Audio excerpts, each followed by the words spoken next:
Assalamualaikum warahmatullahi wabarakatuh. Kawan, sebelum Anda memulai aktivitas hari, kita ikuti kajian syarat hikmah Dialog Fajar.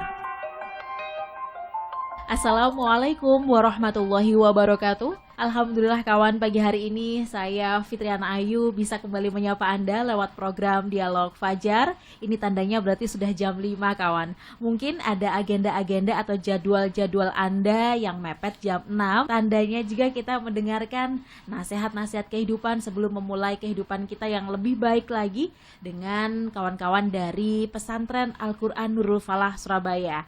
Nah, di studio pagi hari ini sudah hadir Ustadz Muhammad Toha Mahsun. Assalamualaikum Ustadz Toha. Waalaikumsalam warahmatullahi wabarakatuh, Mbak Ayu. Alhamdulillah, ketemu lagi ya Ustadz ya. Iya, doanya kemarin benar ya. Ya. Mudah-mudahan ketemu terus sehat kita ya, dengan Ustadz? sehat ya. Ya alhamdulillah sehat Mbak Ayu. Alhamdulillah. Mbak Ayu sehat nggih? Alhamdulillah, sudah nggak lupa map lagi ya Ustadz ya. Sudah langsung bus tadi ya. Masya Allah. Sudah sampai sini. Iya siap Ustadz. Kemarin kita kan ngobrol soal komunikasi hidup gitu ya Ustadz, Iya, dengan Allah, yaitu Iya. memprioritaskan sholat 5 waktu begitu. Kan itu hidupnya supaya kita itu lebih teratur begitu ya, ada komunikasinya. Kita punya WA group tanda kutip WA dengan group. Allah lewat sholat ya Ustadz. Kan itu pasti banyak sekali manfaatnya Ustadz. Iya. Apa yang bisa kita rasakan sih Ustadz dari kalau kita ini selalu rutin sholat tepat waktu? Selengkapnya bersama Ustadz Muhammad Toha Mahsun. Baik Mbak Ayu, terima kasih waktunya dan kesempatannya. Mudah-mudahan waktu yang cukup singkat ini bermanfaat ya. Insyaallah, Alhamdulillah wa syukrillah wa la haula wa la quwata illa billah ma ba'du. Kawan, sudah beberapa hari kemarin kita sudah diskusi tentang komunikasi kita lewat sholat ya. Lewat sholat ada subuh, zuhur, asar, maghrib, dan itu semua waktunya pas banget. Pas banget. Kalau manusia mau merenung dengan baik, di saat-saat beraktivitas, di saat menjalankan agenda hariannya, insya Allah itu sangat pas banget. Tinggal kita kuat di mana ya.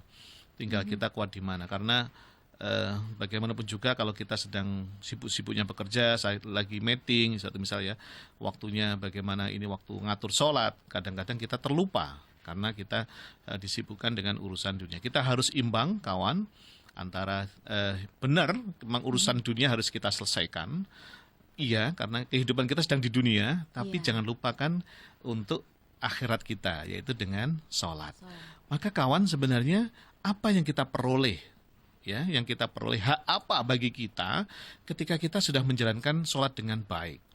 Tentunya dengan baik loh ya. Bahasa Surabaya serampangan itu yang penting menggugurkan sholat gitu ya.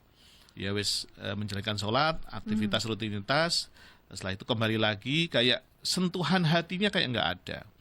Nah itu mungkin perlu kita refleksikan bersama-sama atau pribadi-pribadi silahkan. Sholat saya itu seperti apa sih sebenarnya? Apa sudah bagus atau belum gitu? Atau masih ingat barang yang hilang atau mungkin materi yang akan disampaikan macam-macam lah ya, macam-macam. Nah, hal-hal seperti itu kawan mungkin bisa diminimalisir ketika kita sedang sholat. Nanti ada kita diskusikan di materi yang lain mudah-mudahan Mbak Ayu ya. Nah, apa keutamaan dan manfaat kalau kita itu sebagai orang Islam melaksanakan sholat dengan baik, sebaik-baiknya, mengutamakan, memprioritaskan. Kalau kita sedang dalam diskusi atau meeting, kita prioritaskan sholat, itu lebih bagus. Kalau bagaimana caranya kita sebagai pimpinan, kalau memang pimpinan, atau kita sebagai staff, anggota rapat, ya kita bagaimana menghormati forum ya, tapi kita juga memprioritaskan untuk kita laporan kepada pusat ya, dengan Allah Subhanahu Wa Taala tentunya. Betul. Yang pertama tentunya kawan, Allah akan memberikan pahala dan ridho kepada kita. Allah akan memberikan pahala yang besar yang kita tidak tahu. Nanti Allah akan memberikannya bisa di dunia, bisa di akhirat. Ya, bisa di akhirat. Dan Allah akan memberikan ridho kepada kita. Kalau Allah sudah ridho, selesai urusan dunia. Tidak hanya dunia, akhirat selesai. Sudah kita tidak ketanggungan lagi. Ya, karena Allah sudah ridho. Seperti hanya Al-Baqarah surat yang kedua ayat 277 yang artinya sesungguhnya orang-orang yang beriman mengerjakan amal solih, mendirikan sholat, menunaikan zakat, mereka mendapat pahala di sisi Tuhan mereka. Tidak ada yang kekhawatiran terhadap mereka dan tidak pula mereka bersedih. Mereka sedang bersenang. Jadi kalau kita sedang ruwet-ruwetnya diskusi yang tidak deadlock, tidak ketemu jalan keluarnya, wes kita tutup dulu, sholat. Masya Allah. Pimpinan harus begitu. Masya Kita sholat. Allah. Atau sebelum waktu masuk sholat, ya kita ayo persiapan sholat. Masya Kita coba curhat sama Allah. Apa solusi dari kok menurun? Suatu saat mohon maaf, omset kita menurun. Kenapa kita? Ayo kita sholat bersama-sama. Saya masih ingat kalau saya meminjam dari Prof. Ali Aziz, kata-kata beliau, ada salah satu perusahaan di bidang kesehatan yang lagi pilot, apa yang dilakukan? Khotaman Al-Quran tiap hari, seluruh karyawannya. Dan Alhamdulillah, itu memacu produktivitas dari personal karyawan. Allahu Akbar. Dan akhirnya perusahaan yang di bidang kesehatan ini naik drastis. Sekarang bisa kita lihat di tengah-tengah kota Surabaya. Nah, itu membuktikan kawan, ternyata memang sholat itu menjadi solusi terbaik di kehidupan kita. Namun kadang-kadang kita lupa itu. Maka tugas kita Mbak Ayu pagi ini jam 5 pagi ini sudah mengingatkan kepada diri kita pribadi dan kawan-kawan semuanya ya. Yang kedua, kawan, membuat hati kita itu tenang. Yang sedang ada masalah, yang sedang katanya kacau, yang sedang di rumah ruwet gitu ya. Di rumah ruwet, berangkat ke kantor malah ruwet di kantor. Ini ruwetnya di rumah, dibawa ke kantor malah ruwet. Ih, kok bundel ini di mana? Terurainya nanti gimana ini? Kita semakin ke sana, semakin menggunakan akal pikiran kita diskusikan dengan kawan-kawan, ada solusi-solusi kecil-kecil. Nanti Allah akan memberikan pemudaran dari masalah kita itu lewat sholat. Coba dilihat nanti, kalau kawan-kawan pegang Quran atau pegang gadgetnya masing-masing, silakan dilihat surat Ar-Ra'd, surat ke-13, ayat 28. Surat ke-13, ayat 28. A'udzu billahi minasyaitonir rajim. Bismillahirrahmanirrahim. Ala bidzikrillahi tatma'innal qulub. Ingatlah, hanya dengan mengingat Allah hati kita menjadi tentram. Kalau kemarin kita terasa senang sekali dengan melihat keindahan alam suatu misal. Tapi setelah itu tentramnya hilang karena harus kembali melihat hal-hal yang tidak menentrapkan. Dengan macetnya di jalan gitu ya. Kok jadi nggak tenang hati. Dengan kejadian-kejadian di rumah, kejadian di kantor, menjadi kita nggak tenang. Tapi kalau kita sholat, kita ingat kepada Allah, dengan sholat itulah kita menjadi tentram. Nggak percaya nih, praktekin aja katanya. Astagfirullah. Percaya Ustaz? Percaya saja. Wong ini ayatnya Allah begitu kok. Ayatnya Allah begitu. Ayo kita curhat sama Allah. Nangislah sama Allah. Apapun yang terjadi di dunia ini curhatkan sama Allah. Tengah malam, sujud, lama gitu. Berderaian.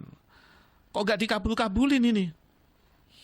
Kata malaikat bilang ke sama Allah, ya Allah, kenapa si Ahmad ini kok belum dikabulkan doa-doanya? Dia sudah berderaian air matanya, sudah sangat, hatinya sudah sangat luluh, sudah sangat pasrah kepada Engkau ya Allah. Apa kata Allah? Aku senang sekali hambaku yang tengah malam, yang sepertiga malam, berderaian air matanya yang dekat sekali dengan saya. Saya khawatir nanti kalau dia sudah saya kabulkan, dia akan lupa dengan saya. Mungkin seperti itu kawan. Pasti dikabulkan sama Allah. Ayatnya ud'uni astajib lakum. Dikabulkan. Nah, dengan hati yang kacau, hati yang bahasanya anak sekarang itu sedang galau, ya sholatlah. Sholat. Nantilah ketemu nanti hatinya. Jadi ketentraman itu nggak bisa kok kita ukur dari apa saja, nggak bisa. Nggak bisa. Yang bisa mengukur adalah diri kita pribadi. Kalau sebenarnya senangnya diseneng-senengin, suatu misal kita lagi mainan, ayo gembira-gembirain, ayo senyum-senyumin, fotonya biar bagus, videonya biar bagus, sesaat saja. Setelah itu ya lagi mulutnya ya manyun lagi, wong nggak indah kok. Tapi kalau bidzikrillah tatmainnul qulub, akan terasa indah, tentram di hati kalau kita mengingat kepada Allah.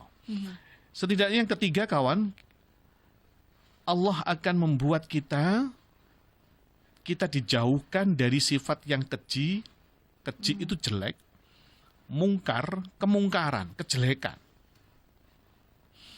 Jadi kalau memang kita sholatnya itu dengan kekuatan hati kita berkomunikasi dengan Allah dengan sebaik-baiknya, maka Allah akan memberikan kepada kita perbuatan keji dan mungkar tidak ada pada diri kita. Masya Allah. Silakan dilihat, kawan, surat Al-Ankabut, surat ke-29, ayat 45. A'udzubillahi minasyaitonirrajim. Bismillahirrahmanirrahim. Utlu ma uhiya ilaika minal kitabi wa aqimis shalah. Al-ayah. Silahkan dibaca masing-masing. Pada titiknya adalah innas sholata tanha anil faksya'i wal munkar. Bacalah apa yang telah diwahyukan kepadamu, yaitu Al-Quran, Alkitab, dan dirikanlah sholat. Dirikanlah sholat. Ya, dirikan. Sesungguhnya sholat itu mencegah dari perbuatan-perbuatan keji dan mungkar. Maka kawan, kalau sebenarnya kalau dunia ini sudah semuanya diberikan hidayah sama Allah dan ada kemauan untuk sholat, untuk berubah, se-Surabaya saja sudah. Kalau Surabaya saja sudah. Nikmatnya luar biasa sudah. Nikmatnya sudah luar biasa. Kekejian, kemungkaran di kota kita sudah nggak ada, Mbak Ayu. Ini janjinya Allah sudah. Sudah janjinya Allah. Loh, Ustaz Toha, saya sudah melakukan sholat, saya sudah khusyuk, berusaha untuk sekhusyuk mungkin, lah kok saya masih melakukan kekejian dan kemungkaran, ini gimana ini? Ya karena sholat kita harus dievaluasi. Bisa jadi sholat kita masih gerambyang, atau masih berjalan-jalan. Sholatnya di Surabaya, healingnya sampai Mekah. Masya Allah. Karena baru pulang dari Mekah ya, Mbak Ayu ya. Oh ya Allah. Healingnya masih di Mina, healingnya masih di Arafah. Merasakan kesejukannya, nggak apa-apa kalau membuat hatinya semakin dekat dengan Allah. Tapi kalau hatinya masih ingat uang 5.000 yang ketinggal di kantong celana tadi, akhirnya ketemunya di sholat, nah ini kan perlu dipertanyakan. Nah biasanya kalau kunci hilang itu ketemunya pas sholat ini ya. Iya. Pengalaman pribadi atau pengalaman bersama.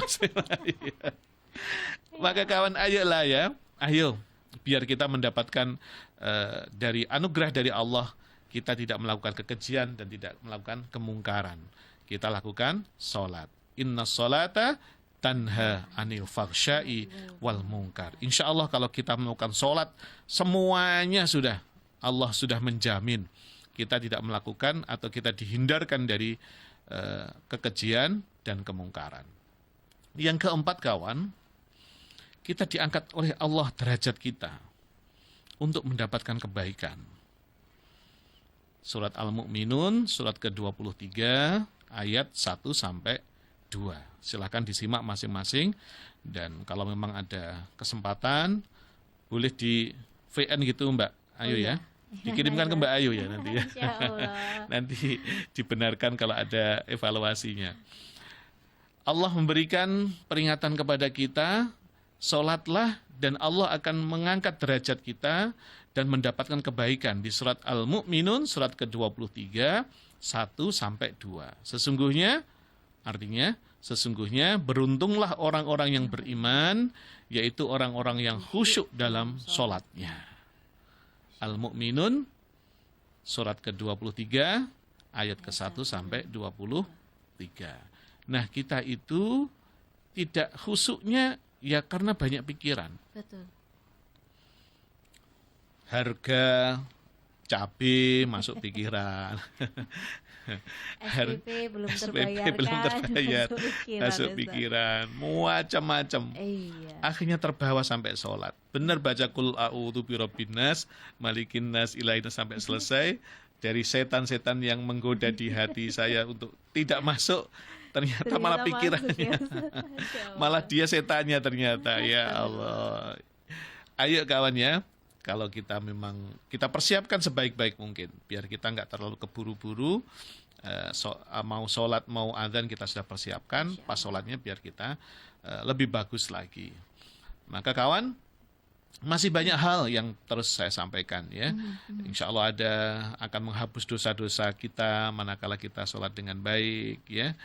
Akan kita mendapatkan syafaat di hari kiamat. Syafaat itu pertolongan. Yeah.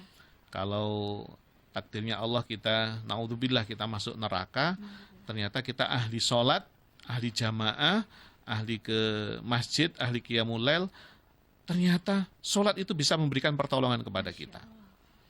Loh, sampean iki sopo? Siapa sampean kok menjadi terang sekali dan bersama saya? Saya adalah sholat yang kau lakukan. Allahu Akbar. Sholat kan sangat bagus, Mbak Ayu. Kita lakukan tiap hari, tapi kan kita tidak ada titel di belakang atau di depan kita. Nggak ada Pak Sholat, atau kalau haji kan ada Pak Haji, Bu Haja. Ya. Kalau sholat kan enggak ya. Ya Allah. Pak Sholat ada, gitu. Tapi Ustadz, ada tengernya Ustadz. Gitu ya. Biasanya dahinya warnanya agak gelap gitu Ustadz. Mudah-mudahan itu menjadi wa atharahum wa kulla syai'in ahsaynahu fi imamin mubin ya. Menjadi nanti athar, menjadi